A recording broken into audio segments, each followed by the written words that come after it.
안녕하십니까. 이 시간에는 우리가 셀프의 두 가지 요소, 동일성과 자기성, 그 중에서 동일성의 철학적 뿌리가 되는 파르메니데스의 절대적 동일성에 대해서 말씀을 나눠보겠고요.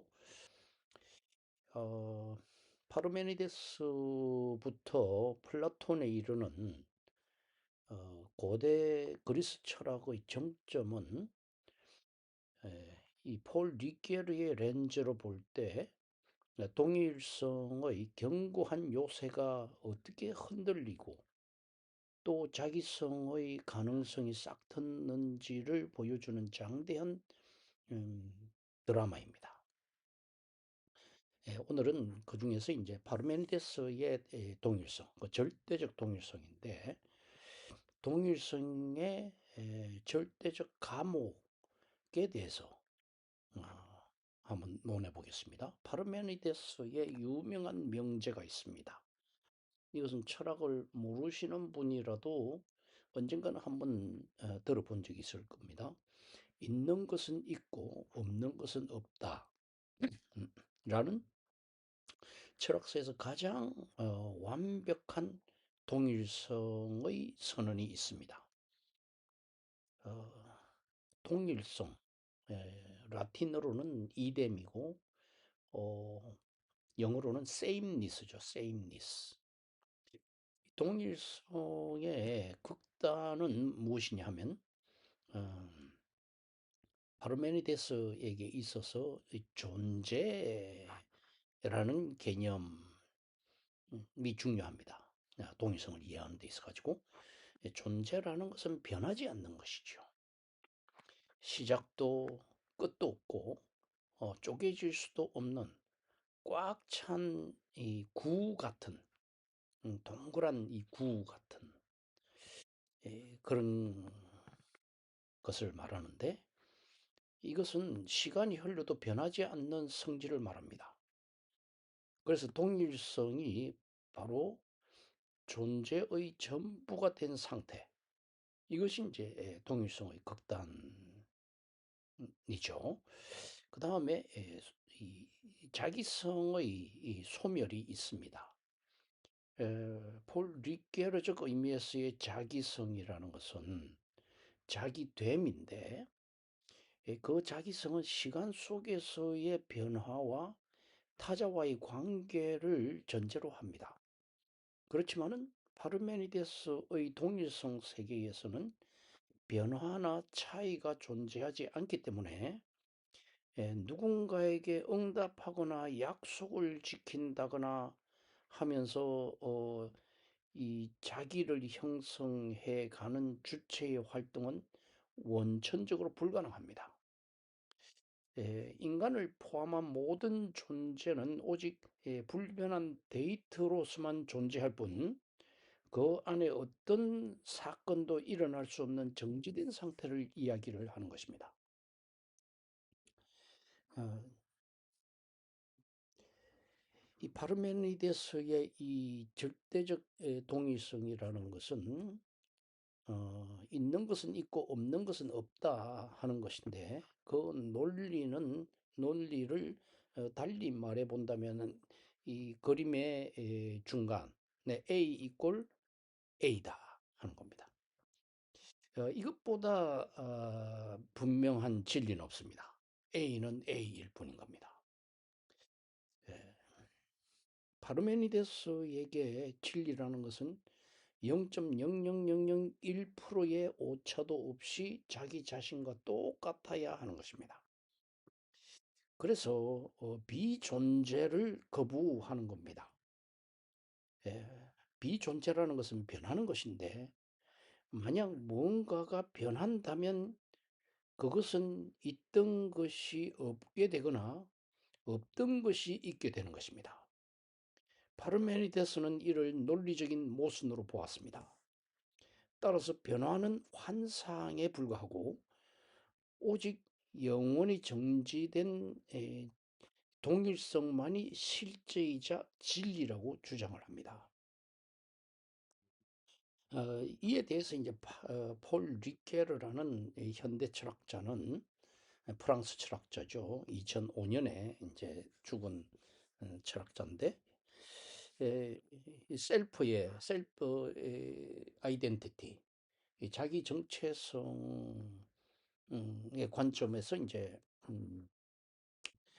이 뭡니까 셀프를 규정을 하고 또 동일성과 자기성으로 그 두 요소로 본 철학자인데 폴 리케르의 관점에서 본 파르메니데스는 바로 사물화된 존재에 불과하다 하는 겁니다. 폴 리케르는 동일성이 자기성을 완전히 집어삼켰을 때 어떤 일이 발생하는지를 파르메니데스를 통해서 보여줍니다. 에, 첫 번째는 시간성의 박탈입니다. 쥐케르의 셀프는 시간 속에서 역사를 써 내려가는 존재입니다. 하지만 파르메니데스의 동일성 철학은 시간을 정지시킵니다. 어제와 오늘이 똑같아야만 진리이기 때문입니다. 두 번째는 사물적 자아입니다. 이것을 화시라고 부르는데 여기서 자아는 누구라고 불리울 수가 없습니다. 누구는 후는 선택하고 변화하며 의외성을 가져야 하는데 파르메니데스의 존재, 동일성은 미리 확정된 데이터 덩어리와 같습니다. 이것이 바로 인간의 사물화의 철학적 기원이 되는 것입니다. 그런데 이 동일성의 철학은 아주 매력적입니다. 진리로서의 유혹성을 가지고 있습니다. 파르메니데스가 제시한 이 철학은 차갑지만은 강력합니다. 왜 인류는 이 동일성에 매료되어 있는가? 첫 번째는 흔들리지 않는 안정감을 가지고 있기 때문입니다. 그래서 매혹적입니다. 즉 모든 것이 변하고 사라지는 허무한 세상에서 생로병사가 있는 그러한 허무한 세상에서 절대 변하지 않는 무언가가 있다는 선언은 인간에게 거대한 심리적 요새를 제공한다는 것입니다. 두 번째는 과학과 정의에 기초를 하고 있다는 점입니다.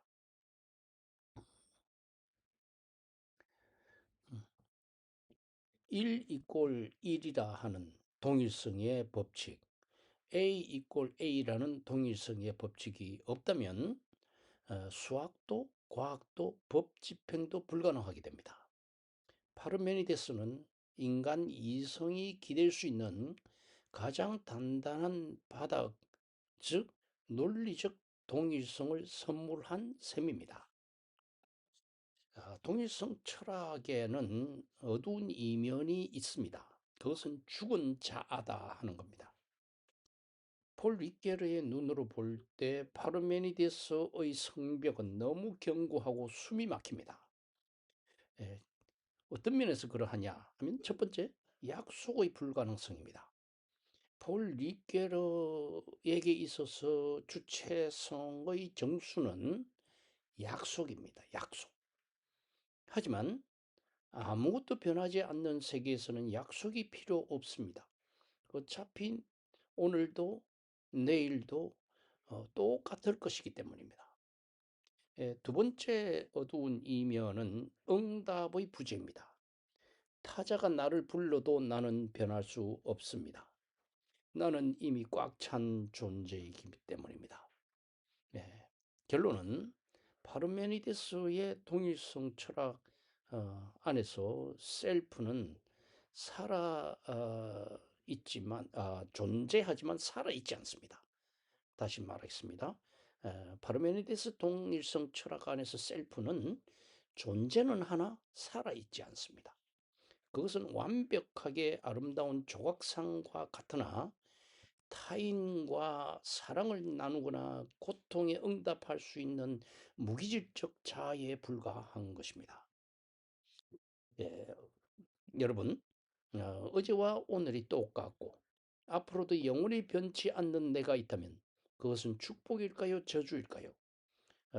파르메니데스는 우리에게 진리는 동일성이다라는 위대한 선언을 남겼습니다.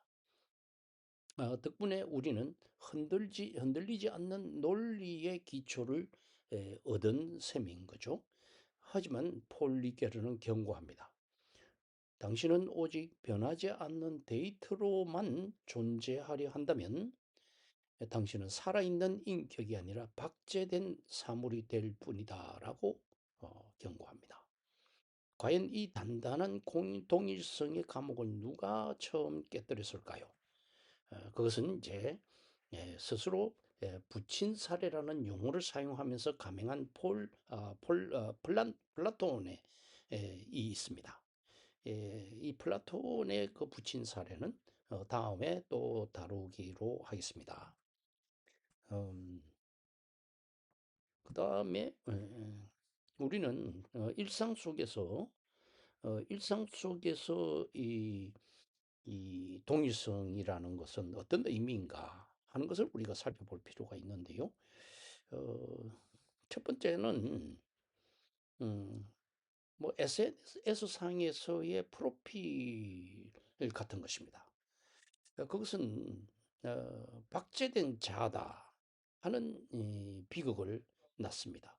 현대인에게 있어서 가장 강력한 파르메니데스적 공간은 바로 SNS, 인스타그램 등입니다. 어, 사례를 한번 들어볼까요? 우리는 가장 행복하고 가장 완벽하며 가장 잘 나가는 순간의 사진을 올리고 그것이 나라고 선언합니다. 그 사진은 시간이 흘러도 변하지 않습니다. 사람들은 그 박제된 이미지를 보고 나를 판단합니다. SNS 속의 나는 리케르가 말한 동일성의 극치입니다. 만약 내가 그 사진 속 이미지에만 집착한다면 나는 현실에서 슬프고 실수하고 변화하는 살아있는 자기 입세, 자기성을 잃어버리게 되는 것입니다. 당신은 당신의 프로필 사진보다 훨씬 복잡하고 역동적인 누구입니까? 라는 질문을 던져야 합니다. 나는 화시 아니라 후라는 사실을 알아야 할 것입니다. 두 번째 이런 사례를 들 수가 있습니다. MBTI와 라벨링. 나는 원래 그런 사람이야 하고 도피하는 그런 라벨링을 하는 것. 나는 MBTI의 무슨 형이야 하는 거. 나는 ISTJ라서 원래 이래. 나는 T라서 공감을 못해. 이런 문장은 자신의 성격을 변하지 않는 절대적 존재로 고정해버리는 파르메니데스적인 선언인 것입니다. 리게르의 관점에서 MBTI는 나의 동일성을 설명해주는 유용한 데이터일 뿐입니다. 하지만 이를 진리로 받아들이는 순간 우리는 타인의 아픔에 응답하거나 스스로 변화시킬 수 있는 자기성의 의무를 포기하게 되는 것입니다. 당신의 성격 유형은 당신을 설명하는 도구이지 당신을 가두는 감옥이 되어서는 안 된다 하는 것입니다. 그 다음에 또 다른 사례를 들자면은 중년기의 위기와 정체성의 상실이라는 주제로 볼 수가 있습니다. 이 중년기가 되면 어떤 위기가 옵니까? 대표적인 것이 내 직함이 사라질 때입니다. 사회적 지위나 직업적 성취를 나와 동일시해서 살아온 사람들의 이야기입니다. 평생을 어느 기업의 상무라는 이름으로 그것이 화세에 해당됩니다. 동일성에 해당됩니다.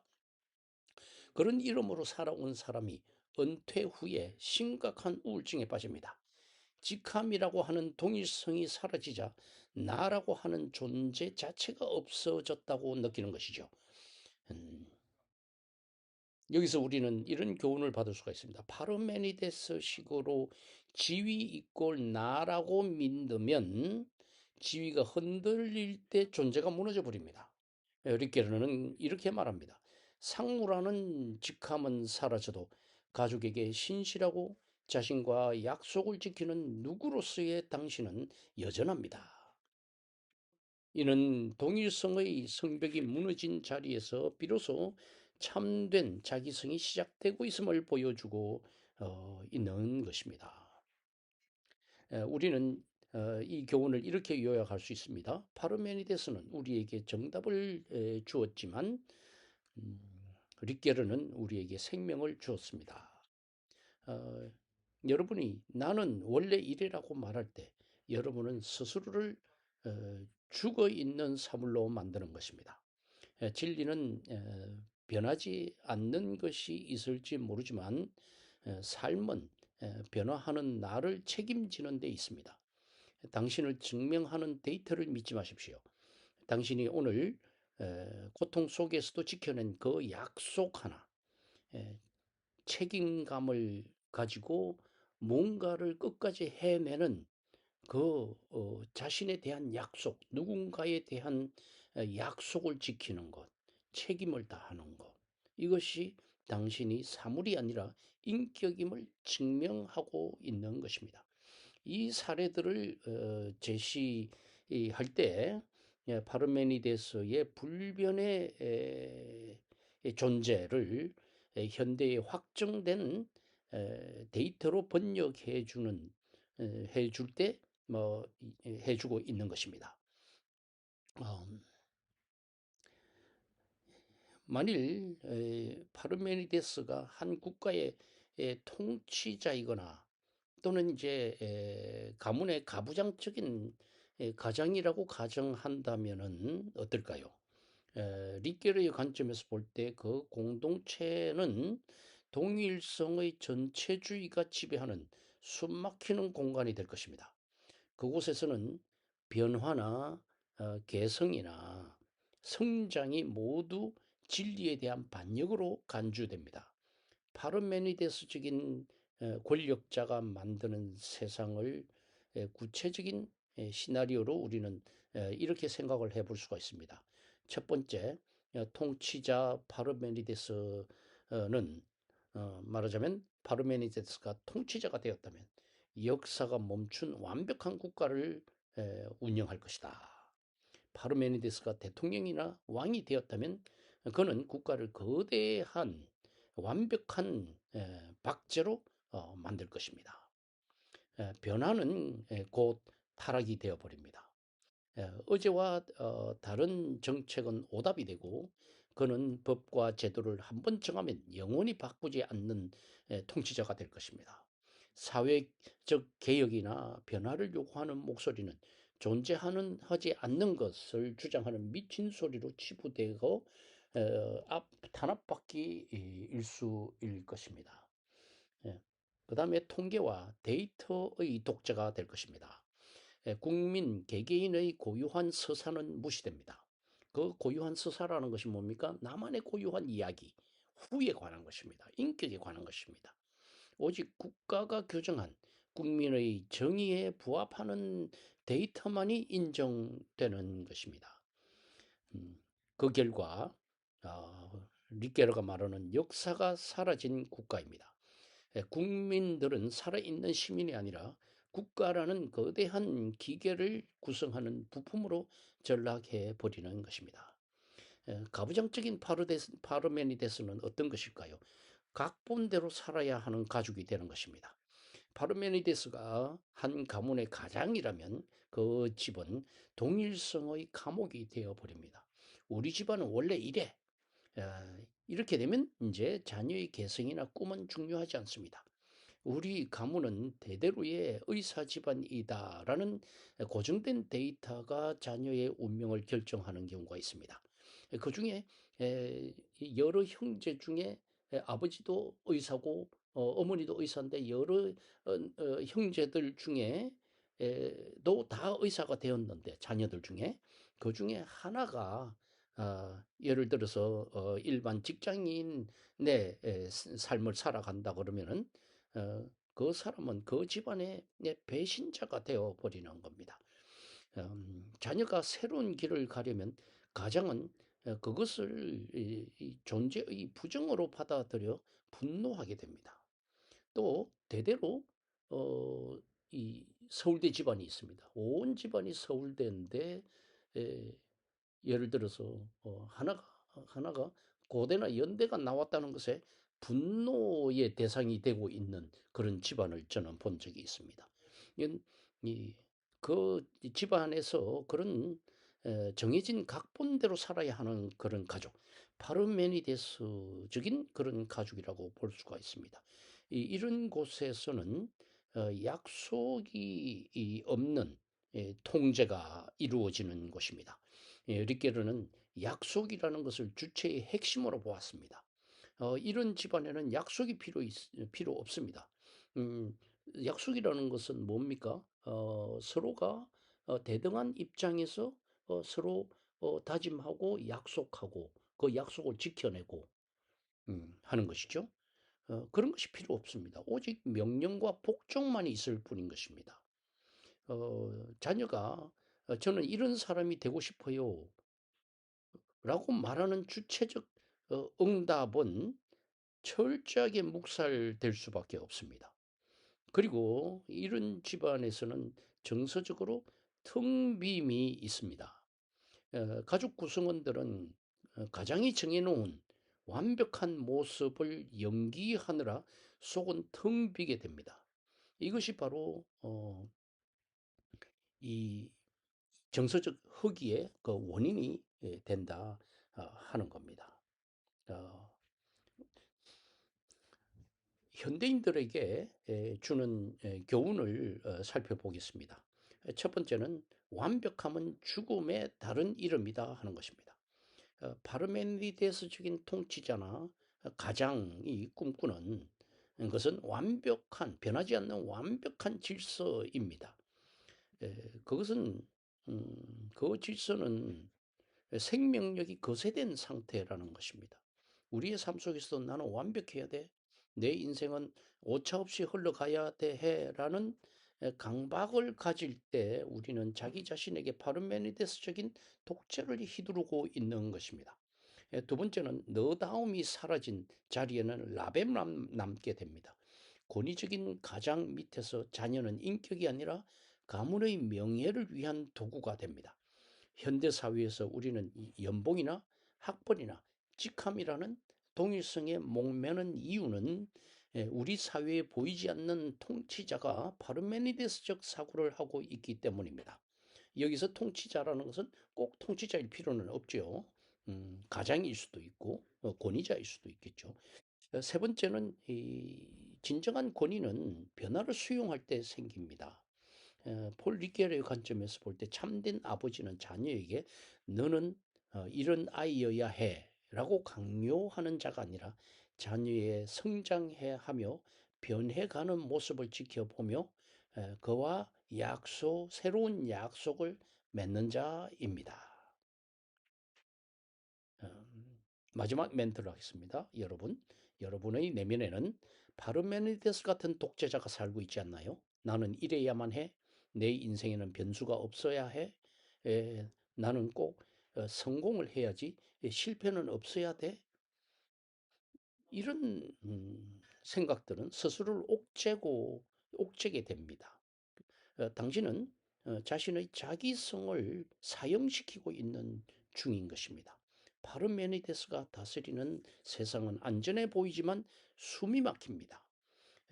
이제 그 완벽한 성벽에 균열을 내어야 합니다.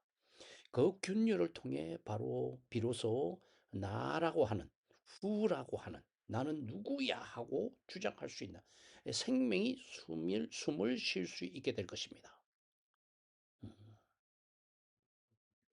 오늘은 여기까지 하는 걸로 하겠습니다. 감사합니다. 장시간 들어주셔서 감사합니다.